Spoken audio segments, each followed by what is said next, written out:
pada tanggal 10 Muharram tahun 61 Hijriah, peristiwa yang tragis meninggalnya cucu Nabi SAW yang sangat dicintai oleh Rasulullah SAW, ya, yang Rasulullah pernah berkata tentang dia dan yaitu Husain radhiyallahu anhu, ya. Rasulullah SAW mengatakan tentang Husain dan Hasan, ya, huma sayyida syababi ahlil jannah, bahwasanya mereka berdua ini adalah pemimpin para pemuda di surga, ya. Dan ini menunjukkan kemuliaan Al-Husain, namun dibunuh dengan tragis pada tanggal 10 Muharram di Karbala, ya, oleh pasukan Ubaidillah bin Ziyad. Akhirnya Husain terbunuh radhiyallahu taala anhu.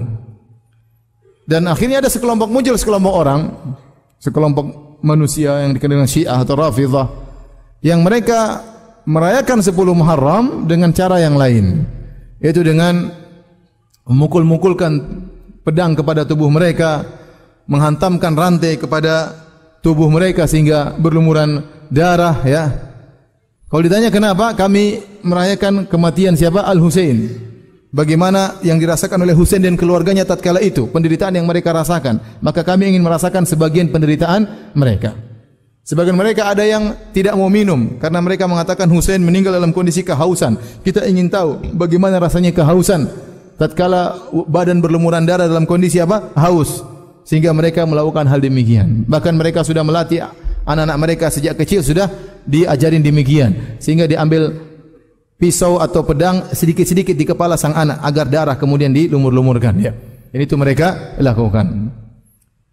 Inilah kebiasaan orang-orang Syiah, dan ini adalah kebiasaan yang salah, dan ini tradisi yang ngawur, tradisi yang bertentangan dengan syariat Islam. Kita bilang harusnya tanggal 10 syariatnya apa? Puasa.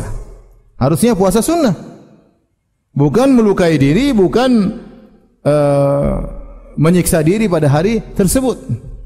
Kemudian apa yang mereka lakukan tersebut, ya, bertentangan dengan hadis-hadis Nabi. Nabi SAW mengajarkan kalau terkena musibah untuk bersabar, ya. Kata Nabi SAW, "Laisa minna man darabal khududa wa syaqqal juyuba wa da'a bid'awal jahiliyah." Bukan dari golongan kami orang tatkala terkena musibah kemudian menampar-nampar pipinya, merobek-robek bajunya dan menyeru dengan seruan jahiliyah. Kenapa? Hal itu menunjukkan protesan terhadap takdir Allah. Makanya di antara dosa besar adalah niyahah, meratapi mayat. Nabi mengatakan an-naiha illam tatub, sungguhnya wanita yang meratapi mayat kalau tidak bertobat maka akan dipakaikan pakaian dari neraka jahanam. Kenapa? Tatkala dia meratap kepada mayat seakan-akan dia tidak menerima takdir Allah Subhanahu wa taala. Seakan-akan dia protes terhadap keputusan Allah Subhanahu wa taala. Ini dosa besar. Dosa besar. Kita terkena musibah, sabar. Al-Husain tatkala radhiyallahu anhu meninggal dunia, semuanya sedih. Kita semua sedih, kaum muslimin sedih. Bagaimana tidak? Itu cucu Rasulullah SAW yang pernah dicium oleh Nabi SAW. Ya. Kemudian kita bersedih, tapi tidak boleh tatkala kita bersedih kemudian kita merayakan dengan cara-cara demikian. Jadi pertama, ini tradisi menyelisih sunnah. Sunnah harusnya puasa. Yang kedua juga menyelisih sunnah. Sunnah harusnya bersabar, bukan malah melukai diri. Yang ketiga kita katakan kepada mereka bahwasanya ada orang-orang yang lebih hebat daripada Al-Husain yang juga meninggal dengan tragis, namun tidak pernah merayakannya. Contoh kakaknya Al-Hasan. Al-Hasan meninggal diracun. Waktu ditanya siapa yang meracuni Anda, dia tidak mau kasih tahu. Dia tidak mau kasih tahu, bersabar dengan dia tidak ingin orang membalas apa yang dialami olehnya. Dia tidak mau kasih tahu siapa yang meracuninya. Sehingga dia diracun dan meninggal dunia, ya. Apakah kita merayakan hari kematian Hasan dengan ambil racun sedikit kita makan? Tentunya enggak. Biar tahu bagaimana rasanya racun. Ada yang lebih hebat daripada itu, Ali bin Abi Thalib, bapak mereka berdua, yang lebih afdal daripada Hasan dan Husain dengan ijma ulama. Yang kata Nabi SAW, Abu Bakar fil jannah, Umar fil jannah, Utsman fil jannah, Ali fil jannah. Abu Bakar di surga, Umar di surga, Utsman di surga, Ali di surga. Yang kata Nabi SAW, rajulan yuhibbullah wa rasulahu wa yuhibbuhullah wa rasuluh. Seorang lelaki yaitu Ali bin Abi Thalib yang mencintai Allah dan Rasulnya dan dicintai oleh Allah dan dicintai oleh Rasulnya. Predikat yang luar biasa. Ali bin Abi Thalib yang terkenal dengan keberaniannya. Kemudian dia meninggal gimana? Ditikam kepalanya oleh siapa? Abdurrahman bin Muljim. Ya. Taib, apakah kita merayakan hari kematian Ali juga dengan menikam-nikam kepala? Tentunya tidak. Ya. Yang lebih hebat daripada Ali bin Abi Thalib, Utsman bin Affan, yang dikepung oleh orang-orang pemberontak, kemudian masuk ke rumahnya Sementara dia baca Al-Quran, ditikam sampai darah mengalir di Al-Quran yang dia baca. Juga meninggal dalam kondisi apa? Mati syahid. Ya. Yang lebih hebat daripada Utsman, Umar bin Khattab radhiyallahu anhu, yang kemudian tatkala sedang salat subuh ditikam oleh Abu Lu'lu' al-Majusi. Sedang salat meninggal di mihrab Nabi sallallahu alaihi wasallam, sedang salat jadi imam, ditikam. Apakah kemudian kita nusuk-nusuk perut kita tatkala merayakan hari kematian Umar? Lebih hebat daripada itu Rasulullah sallallahu alaihi wasallam yang meninggal dengan diracun. Bukankah Rasulullah SAW dikasih racun tatkala perang Khaybar tahun 7 Hijriah? Ada seorang wanita Yahudi kasih hadiah kepada Nabi makanan. Nabi makan, ternyata ada racunnya. Sahabat sempat makan. Akhirnya sahabat yang makan langsung meninggal seketika itu. Nabi sempat merasakan sedikit, tahu-tahu daging yang dikasih racun tersebut berbicara, ini masmumah, sungguhnya aku beracun. Akhirnya Nabi lepas, tapi sudah terlanjur.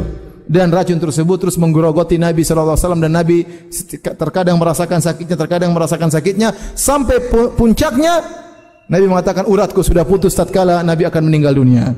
Kata para ulama, Allah ingin menjadikan Nabi merasakan pahala mati syahid dengan cara Allah mentakdirkan Nabi dikasih racun, dan racun tersebut menggerogoti Nabi sampai sekitar 4 tahun.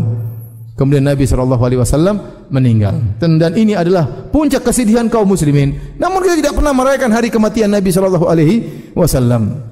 Kenapa dikhususkan Al-Husain? Kenapa dikhususkan apa? Al-Husain. Sementara yang lebih hebat daripada Al-Husain masih lebih banyak. Maka cara mereka merayakan 10 Muharram dengan melukai diri mereka adalah cara yang tidak diajarkan oleh para sahabat. Ya, tidak diajarkan oleh para sahabat, tidak diajarkan oleh para tabi'in, ya, dengan cara demikian. Kemudian yang kontradiksi dengan Syiah adalah Nawasib. Nawasib adalah golongan orang tidak suka dengan Ahlul Bait, benci dengan Ahlul Bait. Mereka benci Ahlul Bait, maka mereka gembira dengan kematiannya Al-Husain. Mereka terbalik, gembira dengan kematian siapa? Al-Husain. Mereka tidak suka Ahlul Bait. Maka mereka pada tanggal 10 Muharram mereka merayakan dengan kesenangan. Mereka buat kue, buat makanan, bagi-bagi rezeki, sedekah pada hari tersebut, dan datang hadis-hadis tapi hadisnya dhaif semuanya. Dan mereka berseberangan dengan orang-orang Syiah. Berseberangan dengan orang Syiah. Dan ini juga adalah kesalahan dalam mengagungkan bulan Muharram. Ya, kita tidak begini dan tidak begitu. Tidak metode cara Syiah dengan melukai diri, dan juga tidak dengan metode orang-orang Nawasib dengan bergembira pada hari-hari 10 Muharram dengan melakukan sedekah khusus dan yang lainnya, tapi kita dengan cara Ahlus Sunnah wal Jamaah yang diajarkan oleh Nabi sallallahu alaihi wasallam, itu berpuasa pada hari tersebut.